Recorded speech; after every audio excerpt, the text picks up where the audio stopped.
Hello there. Welcome to another episode of Dan and Don's Fans Q&A, where you send us the questions, and if we want, we'll give you an answer. Otherwise, we just throw it away. Hello, and welcome back to another episode of the Toxic Masculinity with my co-host, Don the Predator Frye, and yours truly, Dan the Beast Severn here. We are here to entertain, enlighten, offend, defend anyone and everyone. So put on your man pants and grab a cup of coffee or a beverage of your liking and get ready to be infused with a little toxic masculinity. Next question here. This one's for Dan. Oh. And I think a lot of people miss having you in the studio here with Don in person. And this one's from Scott James. And he wants to know when Dan is coming back to the studio with Don. When he changes his attitude, I might let him back in. Yeah, I don't even have the address of this mystery place yet. That's right. And you won't either until you change certain things. Look at your clothes, for God's sake. Look at that outfit. Trying to get the man, at least he finally combed his hair. Jeez. All three of them. No, it's No, I'll be back actually in November. There's a couple things that are coming up that I'll be there actually is a show coming up in November 13th at the Celebrity Theater. There's a professional show. It's going to be Cain Velasquez is also going to be on the card, another former Arizona State wrestler. Dan, I pulled it up here. It's called the Lucha Loco Libre. Lucha Loco Libre. Okay, and that's for November 13th. Yes, sir. Cain Velasquez is there, and looks like a bunch of luchadors. Yep. Well, rest assured, I don't think Cain is a luchador. He won't be flying around. And I'm very well grounded as well. At first, when they approached me, I thought that they were going to be making Cain and I some type of a tag team, but I actually think we're going to be on opposing teams. Well, so. It looks like it's Blue Demon Jr. and Cain versus you and Javier Torres. Yeah. Plus 8 more luchas. Oh, you're working the show? So I take you want to just come in and just be a heckler that night, huh? Yeah. I mean, criminy. Yeah, but now I've got to show up if you're working. Yeah. Who's that old white guy up there with all those luchadors? Okay. You and I will be the only two speaking English anyway, so shit. I can say anything I want without anybody getting upset. Yeah, I'm actually looking forward to that. There's going to be I already kind of know some of the things that's supposed to be going down with it all, so it'll be interesting. That's why I'm happy about getting these stem cells now, because I'm hoping that within a couple of weeks that I'm going to be a lot more spryer Dan Severn. You know? Spryer, is that a word? Well, sure it is. I make up words all the time. They actually make sense. Who are you, Jesse Jackson? Jeez. I don't know about that, but they got a rhyme too, right? Yeah. So next question I got for Don. It's from Jesse James. You'd like to know, does Don do cameos? Can you imagine getting an inspirational happy birthday from Don? Yes, I do, and I give very, very, very good inspirational videos. You should see all the best videos I've seen on Cameo come from Don. All 5 stars. Yeah, all 5-star ratings. Every one of them 5-star rating. Go check them out. Well, we'll go ahead and ask you as well, Dan. You doing Cameo? No, I'm not yet. Something we might have to get rolling here.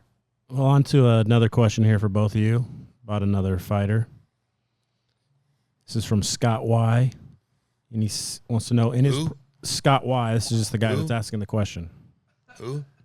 What? In his prime, Where? was Tom Erickson unstoppable? Well, obviously not, because he got stopped. What a dumb fuck. Jeez.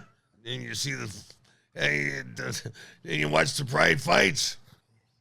Tom was a hell of an athlete. He was a great wrestler, tough, fast, strong, but he was a big old guy too. Yeah, big when you look at just the sheer size. He just did not like getting punched in the face. Well, Don, I had that same mentality. I didn't really care to be punched in the face or either. I'd rather be doing the punching as being a receiver. I'm kind of funny that way. I'd rather just it's the heart of me. I'm a giver, not a receiver. That's true. You are, yes. Yes. You're just a loving kind of individual that way. I know. We've already established that you're much tougher than what I am already. So it's don't take away too many more accolades there as well. So still on the topic of fighters here, Michael Hatch would like to know if you guys would like to have Anthony Smith on the show. Sure. Anthony Smith, always a fun, interesting, entertaining guy to. Anthony Smith's always a fun, entertaining guy to watch fight. So yeah, I'd like to. How about you, Dan? I'll say ditto. I'll just say ditto. You bet, ditto. I like to talk to the fighters, but then just simply talk about all different aspects about them. Not just the fight aspect. Or what was their original backgrounds? Why did they want to jump into something like that? I mean, is it really for the test of their skills, or how many people are just seeking out the almighty dollar in the process? Do they have two heads? Are they from this planet? Oh, okay. You caught me off guard with that first question. I'm thinking, I don't know how you respond to that one right offhand. But then you continued, so. Yes. What planet are you originally from? Because we're not familiar with that brand of tattoo. You should be, Don, I'm going to give you a plug. You really should be doing voiceover work for, they should come up with some type of a cartoon caricature of you, and which you can then now do some voiceover work for. I think because you got that gravel voice happening there. That's definitely rather unique. Well, I would hope they would allow me to voice my own character if they have a cartoon character after me, yes. Otherwise, I will be upset, and I will cry myself to sleep every night.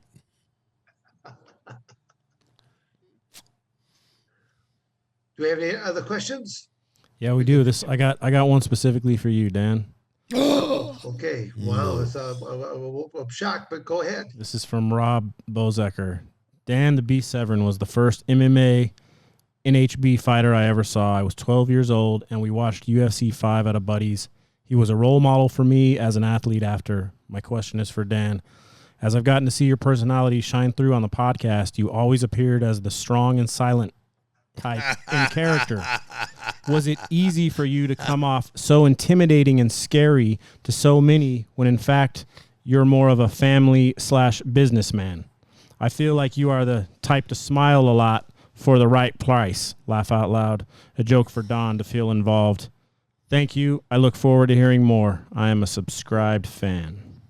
Okay, Mr. Frye, why were you laughing during the midst of all this question here? First off, why were you laughing? I don't know. I forget why. Can you somebody remind me? Okay. The quiet, the strong, quiet type. Is that why? Oh. Well, now, Mr. Frye, if you mean because when asked the question, you will get a very thorough answer that will usually lead off into a story. Yes, which support. Means in the early days of UFC, they only had a 3-hour window. So they could not ask you a question, inside the octagon after you won, even though there could have been an hour left of the show because, you so quickly and thoroughly demolished your opponents. So, but 1 hour was not enough time for you to answer your a question, in the post fight interviews. Okay. So eloquently as you always do, sir. Oh, okay. Wow. Uh, it's a tough crowd here tonight. Tough crowd. Yeah, I don't know. If stem cells have are reawakening a more feisty Mr. Frye here now, huh? Well, I had a piece of pizza. I had a couple glasses of iced tea. Some. Life is good here right now. Yes, Life is really yes. good. I rubbed my tummy, so I got the blood flowing. So, No, so Dan, to throw a little answer right back to it. I mean, it's I've actually never. I know I've made this comment before. I've never really been in a true fight in my entire life. Um, I've always, to me, I've always looked at it as a competition.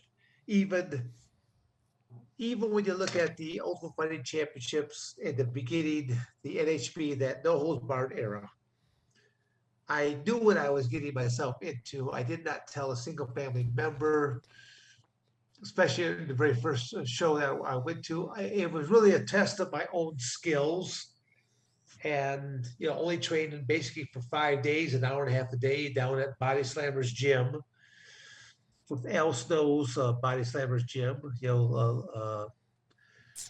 Professional wrestler with the WWE, who had a mannequin's head. I mean, Al's a great guy, a funny guy.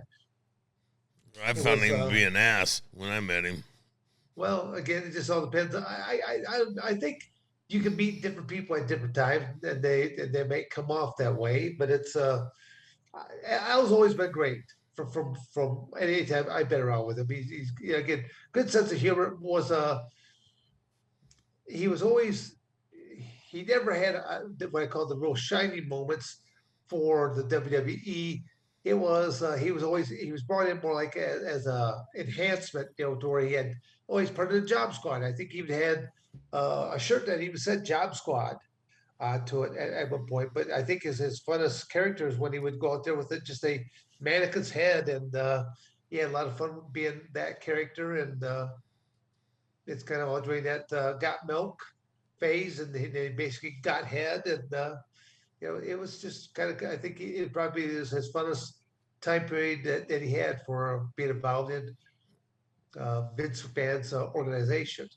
So, but at the same token, he runs a professional wrestling organization now that that is actually a feeder system for WWE and that. So he's got a great little operation set up. I was able to see a little over a year ago. Did I answer the question at all there, Brandon? well, the specific question was it easy for you to come off so intimidating and scary to so many when in fact you're more of a family / businessman? Yeah, but I mean, it's Family but slash. yes, well, I mean, but it's because of competition.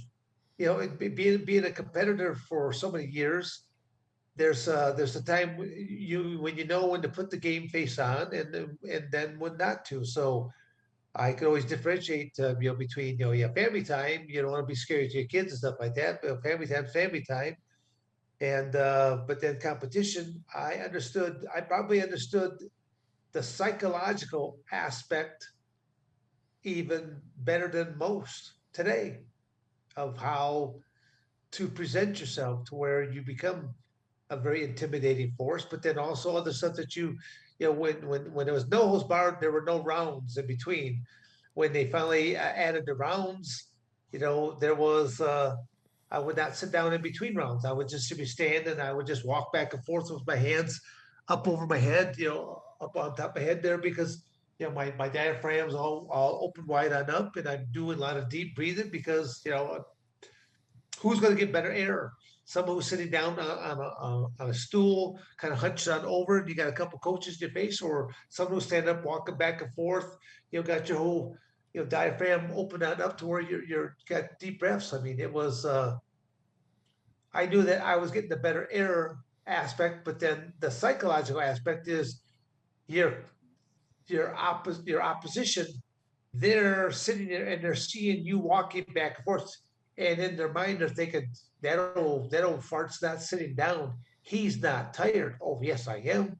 I'm sucking air from every orifice of my body at that point. But am I going to tell them that? No. That's all part of the psychological game of combat. Drop the I mic. think you answered that one. This next one is for Don. It's kind of a long one. There's actually several questions in it. I'm just terrified about Dan in his orifice sucking air. Something. You just don't want to be around there when those orifices were exhaling. Okay, Yes, that's all. exactly. Yeah. Inhale is one thing, exhale is a different thing. Be like a blimp exploding. Thank you for watching another episode of Dan and Don's Fans Q&A. You better like, subscribe, and share, or I'm going to come to your house.